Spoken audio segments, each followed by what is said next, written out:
지난주 월요일부터 사흘 동안 세 분의 장로님들과 함께 우리 PCA 교단의 총회를 참석하게 되었습니다. 엘라베마에 참석을 하게 되었는데, 엘라베마 하면 우리한테 제일 먼저 떠오르는 것이 오스젠느라는 노래죠. 멀고 먼 엘라베마, 나의 고향은 그곳, 벤조를 메고 나는 너를 찾아왔노라. 한 시대 참 뜨거운 태양을 맞으면서 고달팠던 노예 생활을 했던 흔적이 남아있는 곳이 엘라베마입니다. 또 미국의 흑인들의 인권 운동을 위해서 가장 처음에 목소리를 내고 시작된 곳이 엘라베마이기도 했습니다. 그 뜨거운 햇살을 맞으면서 참 고통스럽게 노동했던 사람들을 생각하니 참 마음이 거니는 거리마다 애잔한 마음이었습니다. 수요일에는 참 의미 있는 곳에 한 곳에 방문을 하게 되었습니다. 미국의 흑인 인권 운동이 어떤 식으로 되어 왔는지 역사를 보여주는 기념관이었습니다.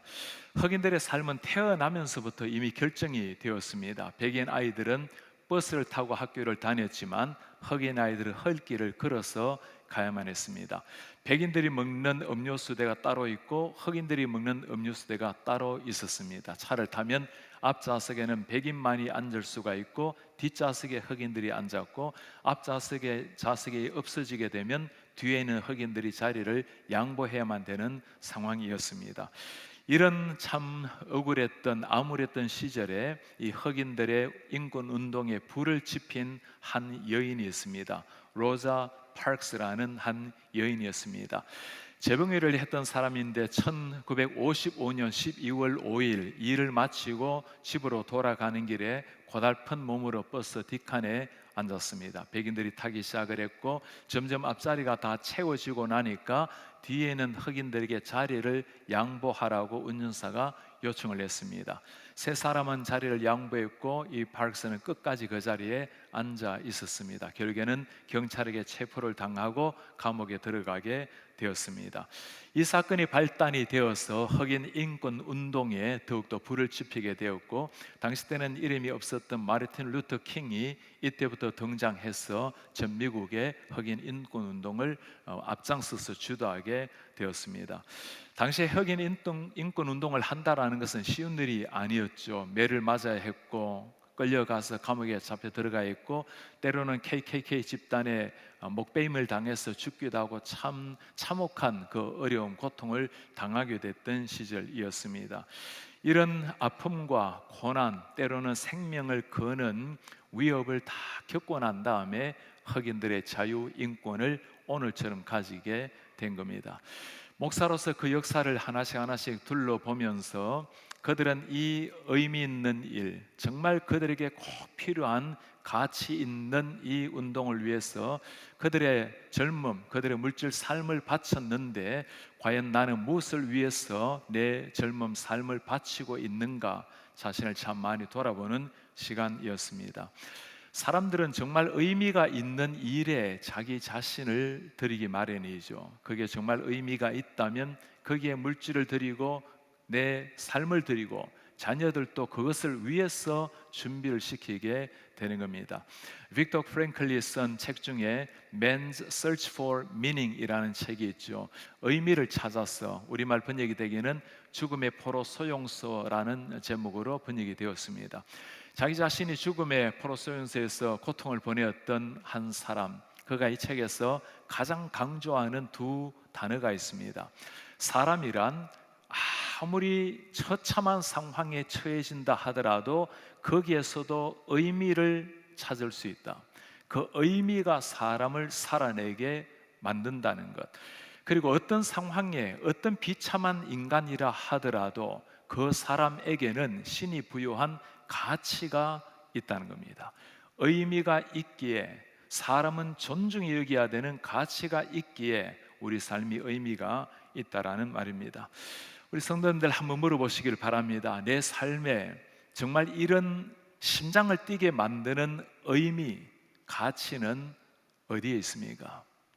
아침에 일어나서 분주하게 하루의 삶을 다 보내고 있는데 정말 내 가슴을, 내 심장을 무엇을 위해서 지금 뛰고 있는지, 어디에 행복하고 즐겁게 땀을 흘리고 있는지 한번 물어보시기를 바랍니다.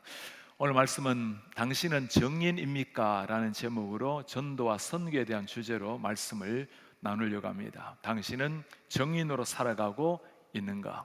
우리 주 예수 그리스도께서 이 땅에 오신 가장 중요한 이유, 예수님께서 땅 위에 사셨던 가장 중요한 목적, 제자들을 키우고 훈련했던 목적, 그리고 예수님께서 제자들에게 마지막으로 남기신 유언 같은 말씀이 정인이 되라는, 하나님의 말씀을 전파하라는 정인의 사명입니다. 주님의 제자들은 이 정인의 사명을 깨닫기 전과 전 이후가 전혀 달랐습니다. 예수님을 똑같이 따라다녔지만 정인의 사명을 완전히 깨닫지 못했을 때는 그냥 좋은 주님을 따라다녔을 뿐입니다. 정말 주님을 만나고 정인의 사명을 깨닫고 난 다음에 나타난 것이 사도행전의 역사였습니다. 정인이란 누구를 말할까요? 미국 법정에서도 선서할 때 하는 표현이 있죠. I swear to tell the truth, the whole truth and nothing but the truth. 나는 진실, 완벽한 진실, 그리고 오로지 진실만을 말할 것을 맹세합니다. 이렇게 진실을 말할 것을 3번이나 강조하는 것이 무엇입니까? 그게 정인이라는 겁니다. 정인은 진실만을 말하는 사람이라는 거죠. 그렇지 않을 때는 처벌을 받기로 되어 있는 것이 정인 선서 아니겠습니까? 많은 사람은 심지어 미국 대통령부터 성경에 손을 얹고 선서를, 정인 선서를 하기도 합니다. 그러나 우리 현실은 성경을 가지고 말은 하지만 실제 올바른 것을 말하지 않는 정인의 사명을 감당하지 못하는 경우도 얼마나 많습니까? 가만히 우리 자신들을 한번 살펴보시기를 바랍니다. 우리도 하나님께서 우리를 부르셨다는 것은 우리를 그리스도의 정인으로 불러주신 겁니다. 죽었던 영혼이 살아나서 새로운 생명을 얻은 사람에게 주님이 하시는 일이 무엇입니까? 이제는 새로운 생명을 얻은 사람답게 이웃을 사랑하고 이 십자가의 복음을 전파하라.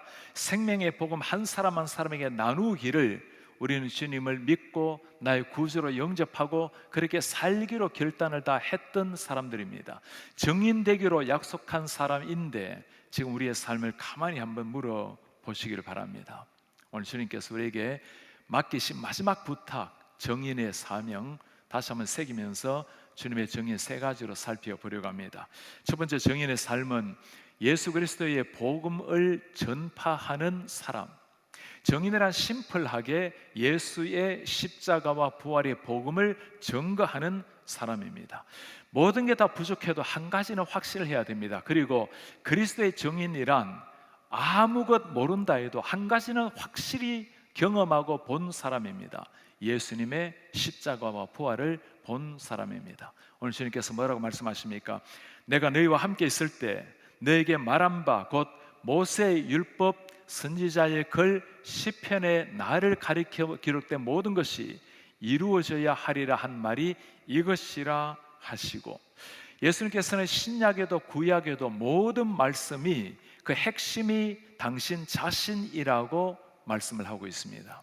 우리는 복음이라면 당시의 사람들은 우리의 삶을 좀 윤택하게 해줄 만한 것들, 로마의 압제하에서 우리를 구원해 줄 만한 것들, 자기 자신들을 위한 뭔가를 생각을 했어요. 예수님이 말씀하시는 복음이라 전혀 달랐습니다. 구약에도 신약에도 핵심되는 예수 그리스도 자신이 복음의 핵심이라는 겁니다.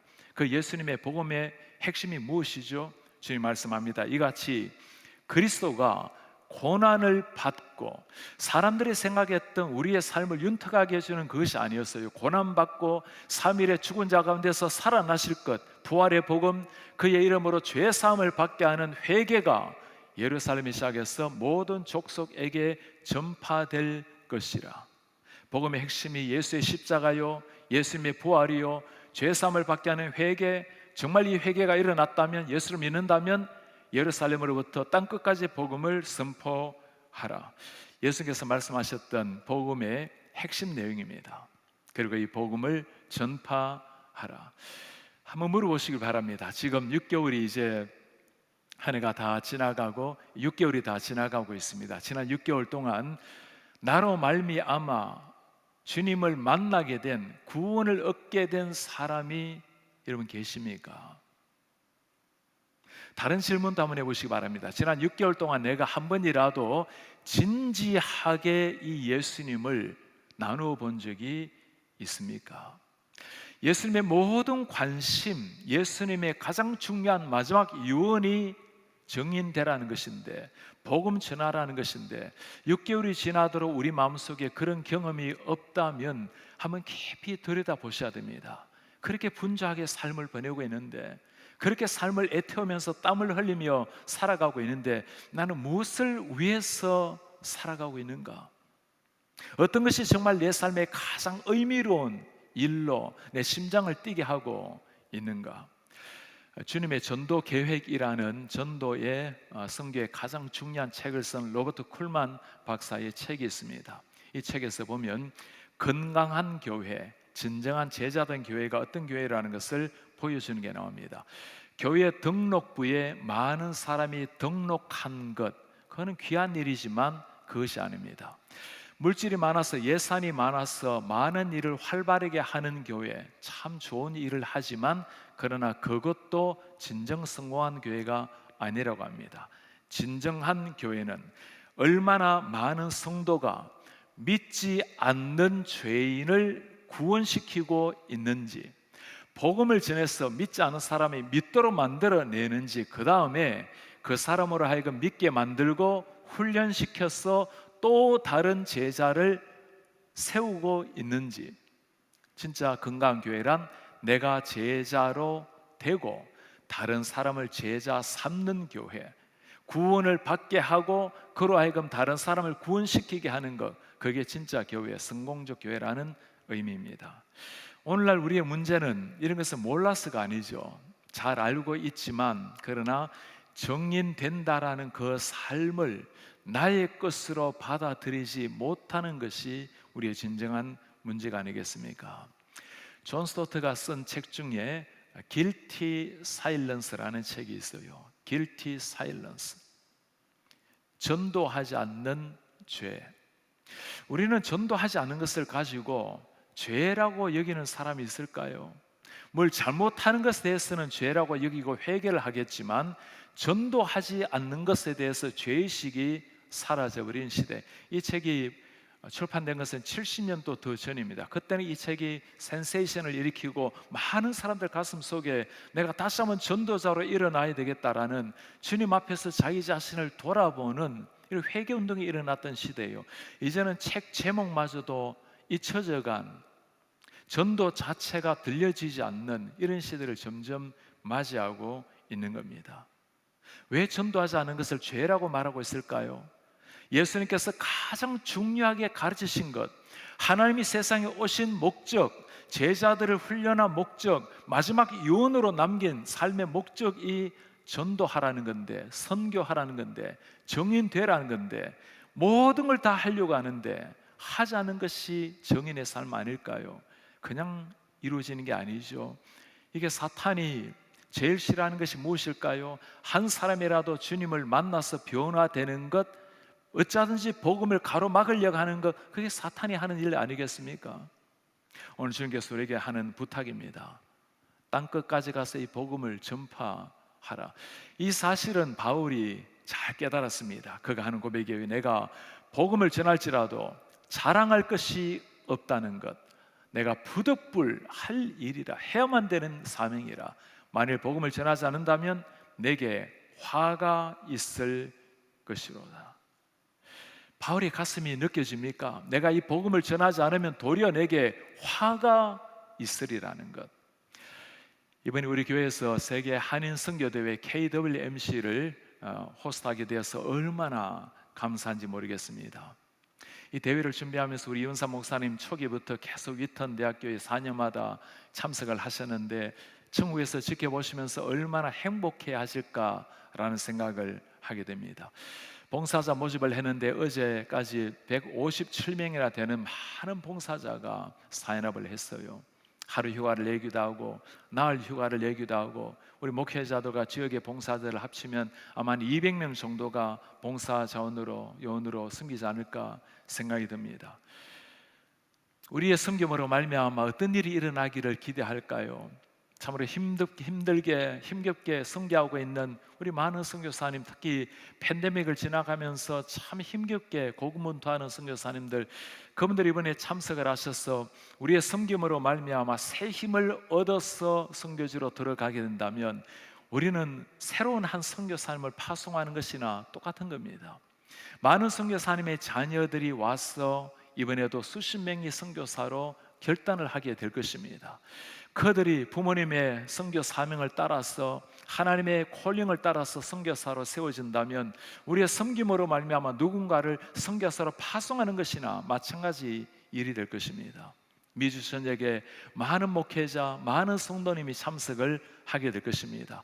그들도 이번 선교 대회를 통해서 변화를 받는다면 목사님은 그 교회를 선교적 교회로 세워져 갈 것이고, 성도들은 선교지를 가든지 아니면 자기가 쓰이는 자리에서 선교적 삶을 살아내게 될 것입니다. 지금까지도 없었고 어쩌면 앞으로 이런 경험을 다시 우리 생에 하기 어려운 이 시간이 이번 우리가 하게 되는 KWMC의 섬김입니다. 여러분들이 어떤 모양이로든지 한 사람도 관심 없이 이 일이 지나가지 않도록 하나님께서 우리 교회에 주신 참 좋은 기회입니다. 어떤 모습으로든지 섬기셔서 우리가 선교대회가 지나가고 나면 누군가가, 그 이름 모를 그 누군가가 하나님 나라를 위해서 멋지게 세워지는 이 역사가 일어나기를 기대하고 있습니다. 지난 수요일은 우리 코스타리카 팀이 지금 선교 열심히 하고 있습니다. 이제 우리 교회가 또 가을이 되면 캐시핏이 온 사역을 통해서 어떤 이유든지 교회를 다니지 못하는 사람들, 그들을 위해서 온라인상으로 성도들을 묶어주고 케어하고 훈련하고 세워서 할 수만 있다면 그 지역 교회를 잘 갈 수 있도록 배려를 하려고 합니다. 우리의 성령을 통해서 누군가 한 사람 예수님을 만난다면 그것이 가장 보람되고 의미 있는 일 아니겠습니까? 오늘 정인의 삶 두 번째 모습입니다. 정인이란 땅끝을 품는 사람입니다. 정인의 삶이란 지금 있는 자리뿐만 아니라 땅끝을 품고 나가는 사람. 예수님께서 이미 하신 말씀 아닙니까? 이 복음이 예루살렘뿐만 아니라 유다, 사마리아 땅끝까지 이르러서 나의 정인이 되리라. 문제는 여전히 이 말씀을 우리가 이해를 하지 못해서가 아니라 이 말씀을 나의 말씀으로 받아들이지 않는다라는 게 그게 문제예요. 1956년도에 에콰도르에 들어가서 비참하게 순교를 당한 짐 엘리어트, 우리가 그 이름을 잘 알고 있죠. 5명의 젊은이들, 20대 젊은이들이 그 외국인 사람들이 들어오면 죽이는, 살인하는 거지에게 들어가서 그들도 예수님이 필요하다고 땅끝으로 여기고 들어가서 죽임을 당했던 사람들, 28살의 젊은입니다. 당시 미국의 라이프지는 그들의 죽음을 두고 카브 스토리에 한마디 있었습니다. What a waste. 이 얼마나 헛된 죽음인가. 이는 정말 헛된 죽음이었을까요? 그 선교사님들의 아내들이 다시 그 아우카 부족으로 들어갔어요. 아우카 부족은 여성은 죽이지 않는다라는 규칙 때문에 그들을 받아들였고, 그 여인들이 그들을 위해서 한 사람 한 사람 십자가에 복음을 전했습니다. 10년이 지났어요. 그 가운데 이 5명의 선교사를 죽였던 사람 키모라는 사람이 가장 먼저 변화받고 목사가 되었습니다. The End of a Spear, 창끝이라는 책이 있어요. 그 상황을, 스토리를 다룬 책입니다. 제가 위튼 대학교에 KWMC 참석을 했을 때 이 책을 쓴 저자가 와서 간증하는 것을 듣게 되었습니다. 한 시대 20대 그 귀한 젊은이들은 피를 흘리고 다 죽었지만 그의 열매가 한 민족을 변화시킨 역사를 보게 된 겁니다. 짐 엘리엇의 아내 엘리자베스 엘리엇, 그렇게 선교 사역을 마치고 노년에 보스턴 근교에서 마지막을 보내었습니다. 제 친구와 함께 그 엘리자베스 엘리엇을 찾아간 적이 있습니다. 걸음한 집에서 노년을 보내고 있는 선교사님, 그 지문 앞에서 내 한 번의 인생을 정말 이 28살의 젊은이 앞에 한순간이라도 부끄럽게 보내서는 안 된다라는 결단을 하고 돌아온 적이 있습니다. 우리 예수님께서 말씀하십니다. 이 복음을 전파하라. 땅끝까지 가서 이 복음을 전파하라. 존 스토트가 1993년도에 한국에 왔을 때 그때 참 많이 은혜를 받았습니다. 제 가슴 속에 정말 남아있는 그 한 글귀가 있어요. 우리가 교회 안에 앉아서 무엇인가를 하고 있을 때 우리는 세상을 향해서는 등지고 있는 것이다. 교회 안에서만 무엇인가를 하고 있는 것은 세상을 향해서는 등을 지고 있는 것이다. 예배하는 것, 훈련하는 것, 교제하는 것 다 귀한 일입니다. 그러나 그것이 목적이 아니죠. 하나님을 만나고 체험하고 배웠다면 예배당 문을 나서면서부터 우리는 전투하는 그리스도인, 세상과 공중의 권세 잡은 사탄과 싸우는 선교적 사명을 가지고 이 문을 나서는 것, 그게 우리의 그리스도인의 사명이 되는 겁니다. 제가 최근에 한국에서 참 귀한 한 장로님으로부터 전화를 받게 되었습니다. 복음의 전함을 이끌고 있는 고정민 이사장님의 전화였습니다. 제가 그분의 스토리를 들으면서 참 감동적이었습니다. 아주 굴지의 광고 회사의 사장이었습니다. 교회를 다녔지만 선데이 크리스찬으로 그렇게 다녔을 뿐이었습니다. 30 젊음에 하나님 앞에 깊이 한번 결단하기로 마음을 먹었습니다. 내가 내 삶을 무엇을 위해서 드려야 될 것인가? 주님을 위해서 결단하기로 마음을 먹었을 때 한 번은 생수통에 누가 배달을 왔는데 거기에 성경 구절이 쓰여 있는 것을 보았어요. 배달하면서도 하나님의 말씀을 이렇게라도 전하려고 노력을 하는데 내가 지금까지 무엇을 위해서 살고 있는가? 그때부터 모든 물질, 모든 재산, 모든 에너지를 예수 그리스도의 복음을 광고하는 일에 모든 걸 던졌습니다. 뉴욕 타임스퀘어 몇십만 불 하지 않겠습니까? 그 광고, 거기에 예수 그리스도와 나의 주님을 광고를 하고, 독일 프랑크푸르트 앞에서 광고를 하고, 전 세계 중량 거리마다 예수의 복음을 광고를 하고, 그리고 땅끝에서도 예수 그리스도의 복음을 광고하고, 이 광고 사역, 예수 그리스도를 위해서 광고 사역을 위해서 당신의 모든 것을 다 쏟고 있는 분입니다. 유명 인사들 다 한번 기독교인들을 만나서 그들에게 나타난 예수님은 어떤 예수님인지 유튜브를 통해서 많은 젊은이들에게 예수님의 복음을 선포하는 그 역할에 지금까지도 하고 있는 분입니다. 이분이 KWMC에도 오신다고 여기서도 하나님의 복음 선포를 위해서 달려가기를 원하시는 분, 이 복음을 전가하기 위해서 땅끝을 품고 달려가는 이 땅에 수많은 이런 사람들이 있어요. 여러분 한번 물어보시기 바랍니다. 나는 이 복음을 전파하기 위해서 어디로 나아가고 있는가? 예수님을 모르는 사람이 있다면 거기가 땅끝입니다. 여러분들의 자녀가 땅끝일 수 있고 이웃집이 땅끝일 수가 있는 겁니다. 누가 전해야 될까요? 누가 선교사일까요? 예수님을 나의 주님으로 모신 사람이라면 누구든지 그가 바로 선교사입니다. 오늘 주님이 부탁하십니다. 이 복음 땅끝까지 가서 전파하라. 때를 얻든지 못 얻든지. 세 번째 정인의 삶입니다. 정인이란 성령의 능력으로 사명을 감당하는 사람입니다. 성령의 능력에 취해서 이 사역을 감당하는 사람.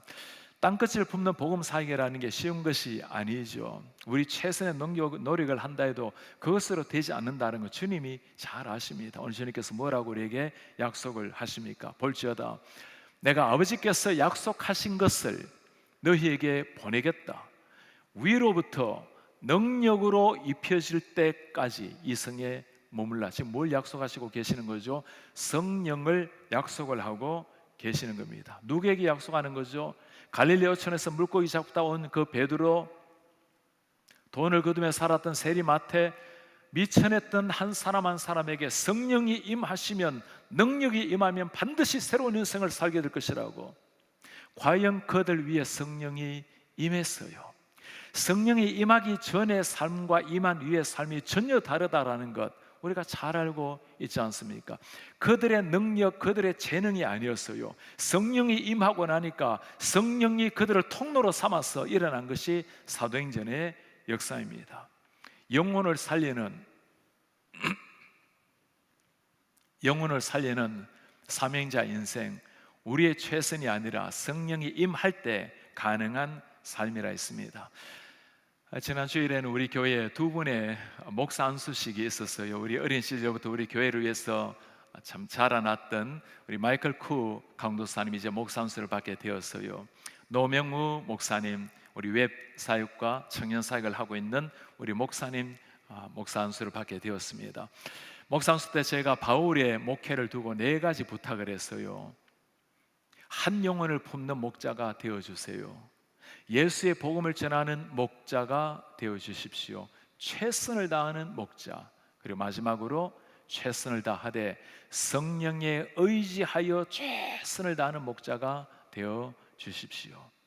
우리가 하는 최선은 아름다운 일입니다. 그러나 생명을 살리고 변화시키는 일은 성령의 역사하셔야 가능한 일입니다.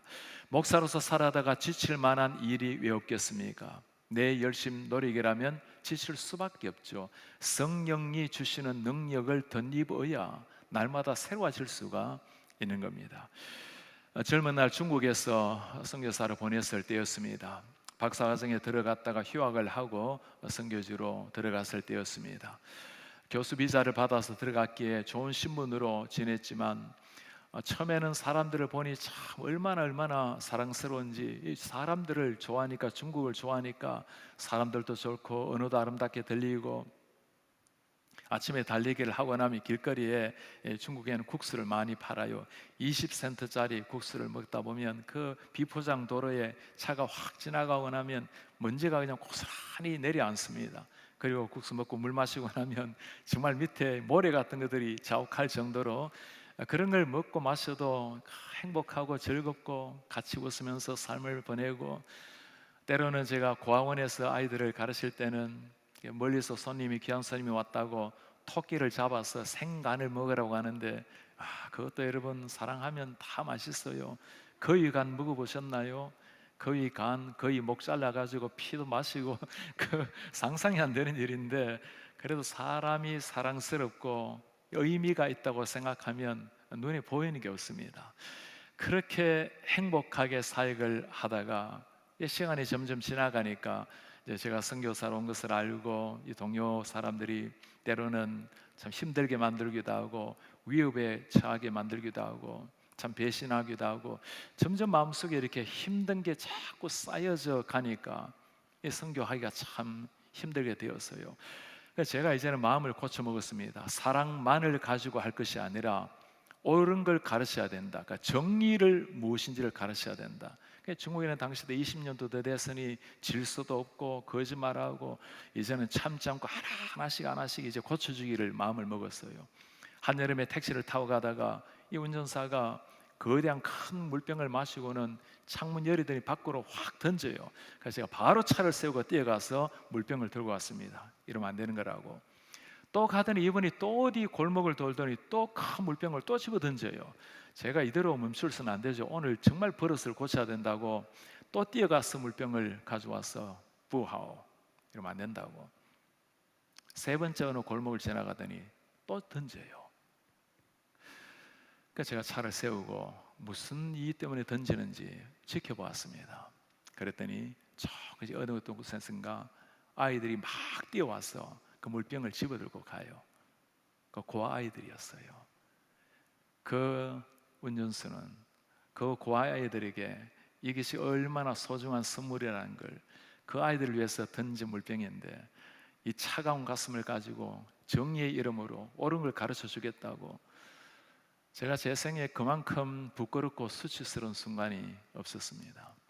정의의 이름으로 나갔을 때 사랑이라는 게 다 죽는 걸 그때 본 거예요. 예수님은 정의 때문에 세상에 오셨고, 정의 때문에 죽은 우리를 정의가 아니라 사랑 때문에 당신이 죽어주신 거죠. 이대로 제가 선교 사역을 할 수 없다고 함께 동역했던 선교사님 댁을 멀리 계신 분을 찾아갔어요. 그분은 참 힘겹게 북한 사역을 오랫동안 하신 분입니다. 대문 앞에 큰 문패를 새겨 놓았어요. 그러니까 사랑해야지. 그게 답이었습니다. 다시금 돌아와서 몇 개월 동안 사역을 하다가 도저히 또 못 견디겠는 거예요. 다시 그 선교사님을 찾아갔습니다. 문패를 바꿔 놓았어요. 그럼에도 불구하고 사랑해야지. 그런 거예요. 우리 최선의 힘으로 할 수 있는 것은 언제나 한계가 있기 마련입니다.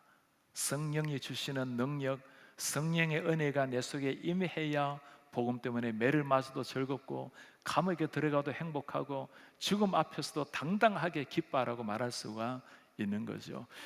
오늘 오후에는 우리가 임직식을 하게 됩니다. 우리 5분의 장로님, 또 권사님, 안수집사님 세우게 될 것입니다. 목사뿐이겠습니까? 어떤 성도님, 어떤 리더라도 하나님의 교회를 섬길 때 힘겨운 일, 오해받는 일 왜 없겠습니까? 그때마다 여러분들을 꼭 기억하셔야 될 것이 이겁니다. 그러니까 사랑이 필요한 거예요. 그럼에도 불구하고 겸손하게 다시 한번 일어나서 하나님의 나라를 향해서 달려가는 겁니다. 성령의 충만이란 어제의 것으로 오늘을 살아갈 수는 없어요.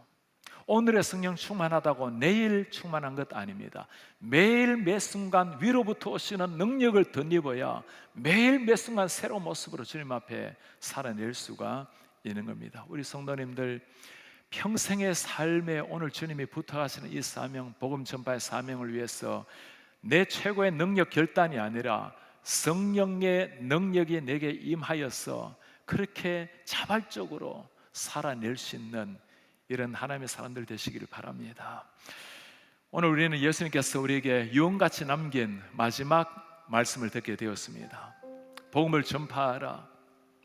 때를 얻든지 못 얻든지 땅끝까지 가서 이 십자가 복음을 전파하라. 여러분, 이것이 나에게 들려주고 있습니까? 예수님이 나에게 들려주시는 말씀이에요. 영국 런던에 가면 WEC 웩선교회 본부가 있습니다. 지하에 가면 수많은 가방들이 놓여져 있어요. 오랜 세월 그대로 있어서 세계 발행 가방, 거미줄에 앉은 가방, 마치 어제 놓아둔 것 같은 새로운 가방. 주인이 누구이겠어요? 위층으로 올라가면 사진을 하나씩 걸어놨습니다. 젊은 날 성교지에 들어가서 복음을 전하다가 생명을 잃은 순교한 사람들이 남겨놓은 가방입니다. 이제는 땅 위에서는 다시는 주인을 찾아볼 수 없는 그 가방, 주인이 필요가 없죠. 이미 천국에서 우리 주님과 함께 천국길을 걷고 계실 테니 그 사진 하나하나 들여다보면 마지막에 빈 거울 나와요. 그 거울 들여다보고 있는 그 사람이 누구에게서요? 나는 이 젊은이들의 죽음 앞에 어떻게 살아가고 있는가? 무엇을 위해서 살아가고 있는가?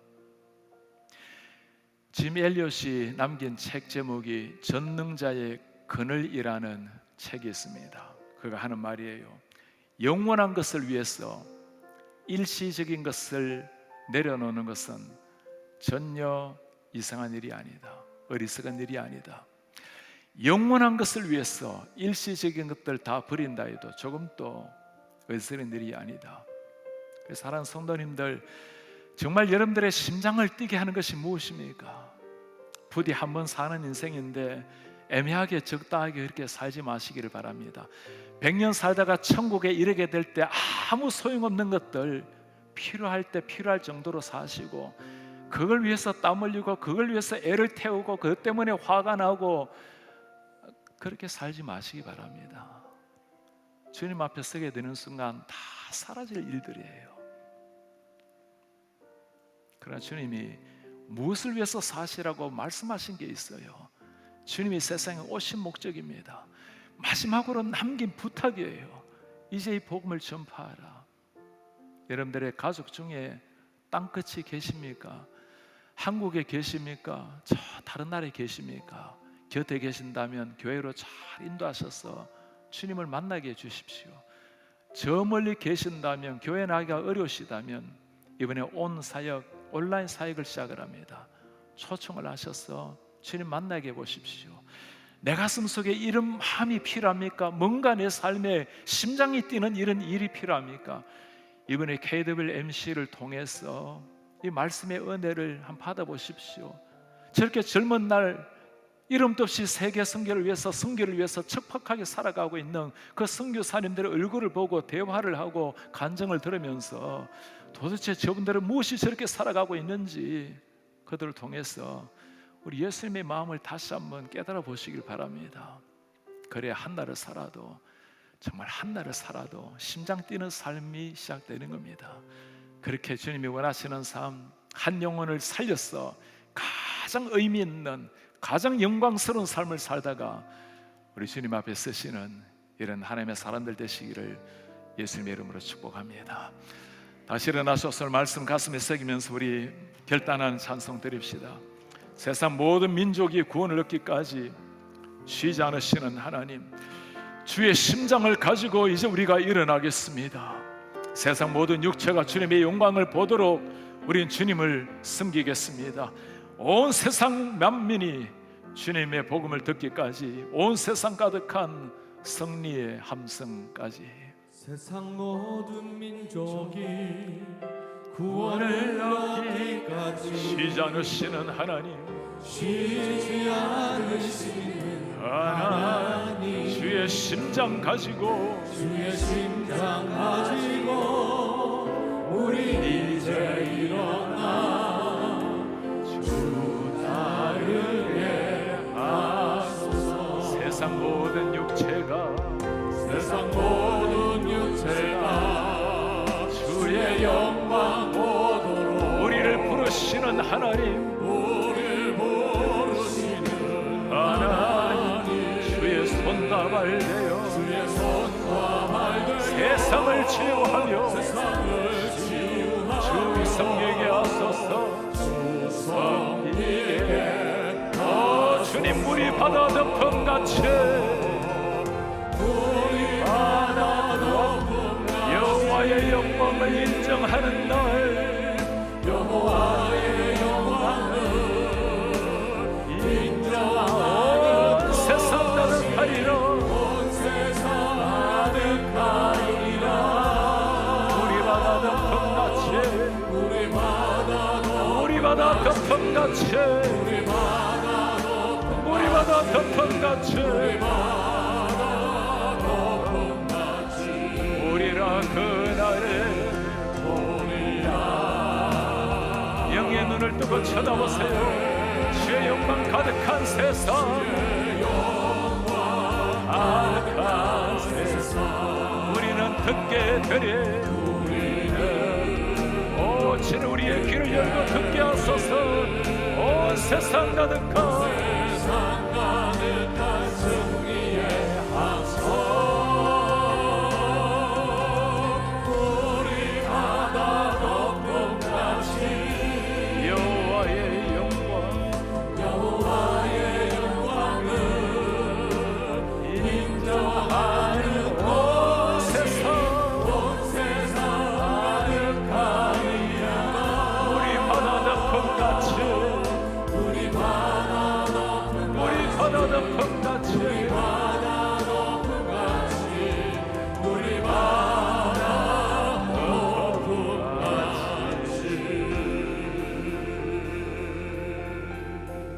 우리 한 가지 위해서 기도하겠습니다. 주님, 그가 땅 끝입니다. 여러분들 아들입니까? 딸입니까? 남편입니까? 가족입니까? 예수를 믿지 않은 사람이라면 그가 땅 끝입니다. 주님, 땅 끝을 품으라고 말씀합니다. 주님, 제가 여름이 지나가기 전에 땅 끝을 품겠습니다. 그리고 주님, 제 마음속에 제 의지 결단을 넘어서 성령의 충만함을 주셔서 그렇게 증거하고 살아내게 하옵소서. 그렇게 살다가, 그렇게 심장 뛰는 사명을 위해서 살다가 주님 앞에 서기를 원합니다. 함께 기도하겠습니다. 우리 주님, 우리 바다 그렇게 살기를 원합니다. 그렇게 살다가 우리가 주님 앞에 서야 되겠습니다. 여호와의 영광을 심장을 보여 땅까지 달려나가는 우리가 되게 하여 주시옵소서. 아버지를 땅상에서 아버지 그리스도의 십자가의 보혈을 나가 주시옵소서. 아버지의 절망의 한영을 하여 땅을 가슴에 오시게 하나님 이런 이어서의 우리 심장을 날마다 주시는 우리 안에 새로운 모습을 주시고 하나님 은혜를 도와주시고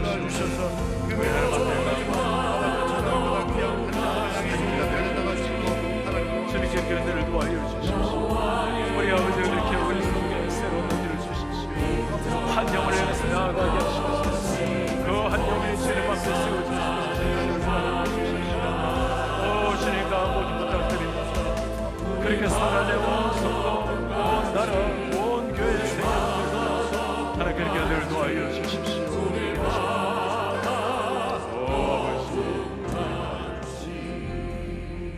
우리의 존귀하신 아버지, 그렇게 살다가 그렇게 주님이 맡겨주신 한 영혼을 품고 그를 위해서 땀 흘려 전도하고 눈물로 기도하고 어찌하든지 그 한 영혼이 하나님 앞에 변화되는 것, 그렇게 살다가 우리가 주님 앞에 서게 하소서.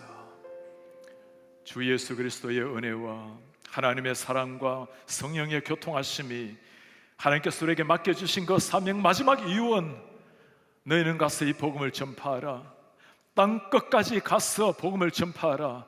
부디 이 말씀이 스쳐 지나가는 말씀이 아니라, 구호가 아니라 내 삶이 되기를 원하는, 한날을 살아도 내 심장이 뛰는 의미 있는 가치 있는 생명 사역을 위해서 삶을 불태우기를 원하는 주의 모든 백성들 머리 위에 지금부터 영원토록 함께 있을지어다. 아멘.